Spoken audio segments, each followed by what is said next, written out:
Okay, we're going to take a close look at this Martin. First we'll start with the case. The case is in reasonable shape for hornet's age. There's no odor whatsoever with this case, as a lot of older cases there have been.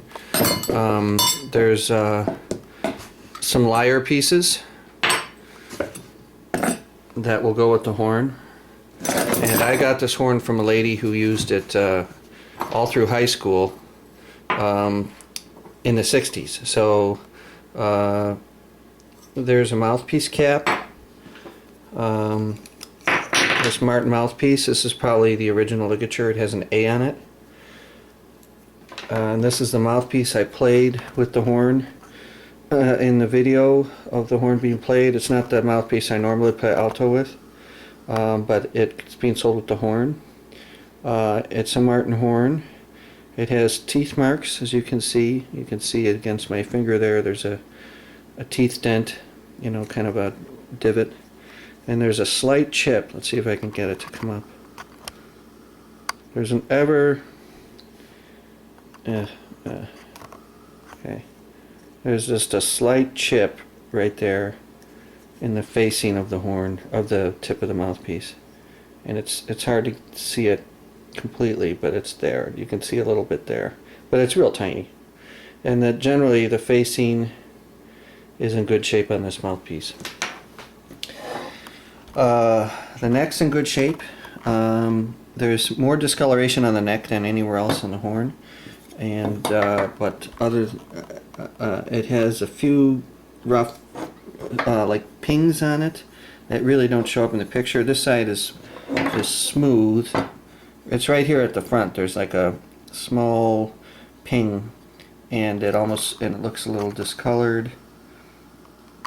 So there must have been a dent right about there, and perhaps it was even removed, but other than that, the neck's in fine shape. There's no evidence that it was ever damaged or pulled down. The horn itself, this is a 1930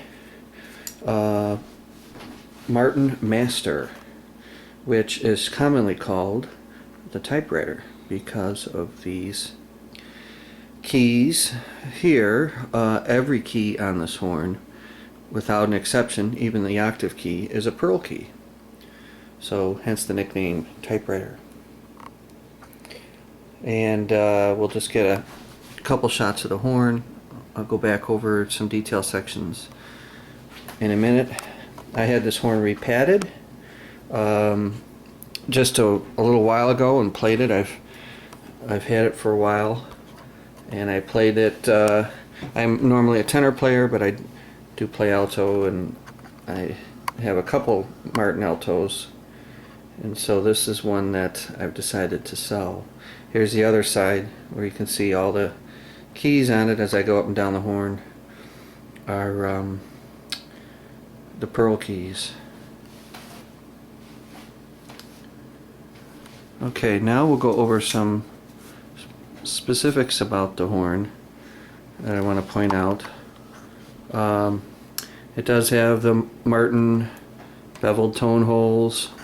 I had this horn repadded. I shake a little bit, I apologize. I had this horn repadded, and it's in great shape. The tone holes are leveled. All corks and felts were replaced. In the back of the horn here, there's some minor denting. Let's see if I can even show up. And this horn was, like I said, played by a student in the 60s, maybe beyond. And it's typical that there's denting around this spot because that's where it hits a chair typically. There's a slight ping there. And there's a little tiny one up here near the neck ring, and there's another one here on the bell, just a slight ping. There's a tiny ping here. It hardly shows up, just ever so tiny there. I mean, like I said, there's no major denting in the horn no evidence of dent removal to me in the horn itself. This key guard though at the bottom probably was soldered back on, because I can see a discoloration around its feet. I don't know if it shows up very well on here. This bottom foot, you can see it the best, I think. There's some discoloration there. Also, the bottom of the horn has a few slight pings in it, kind of where my thumb is. But overall, the bow of the horn is in excellent shape. There's no big dents or anything. So there's the beveled tone holes. As I said, all new felts. I love the way this horn sounds. I have 2 other Martins, so I'm lucky that I still have my favorite type of horn, even though I'm selling this one. There you can kind of see this is probably the worst dent on the horn, but it's not that big. The serial numbers are 96637. And like I said, this is from 1930. Okay, let's get the front of the bow of the horn a little bit. And let's see if we can get a close-up of the bell. Okay. This is considered a Martin handcraft. Let's see if we can get a good shot of the bell here. Okay. Yeah. There we go. Martin handcraft, Elkhart, Indiana.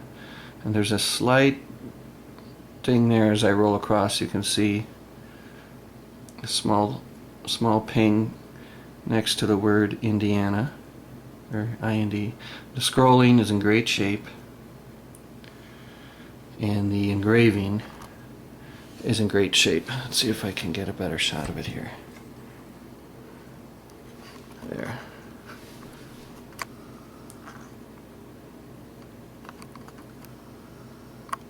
There, you can. Martin handcraft, Elkhart, Indiana. The engraving's in great shape. There's that dent I was telling you about, and I can't even feel it on the inside, but I'm sure it could be easily removed. And that's it. This is a great horn. I hate to sell it, to be honest with you.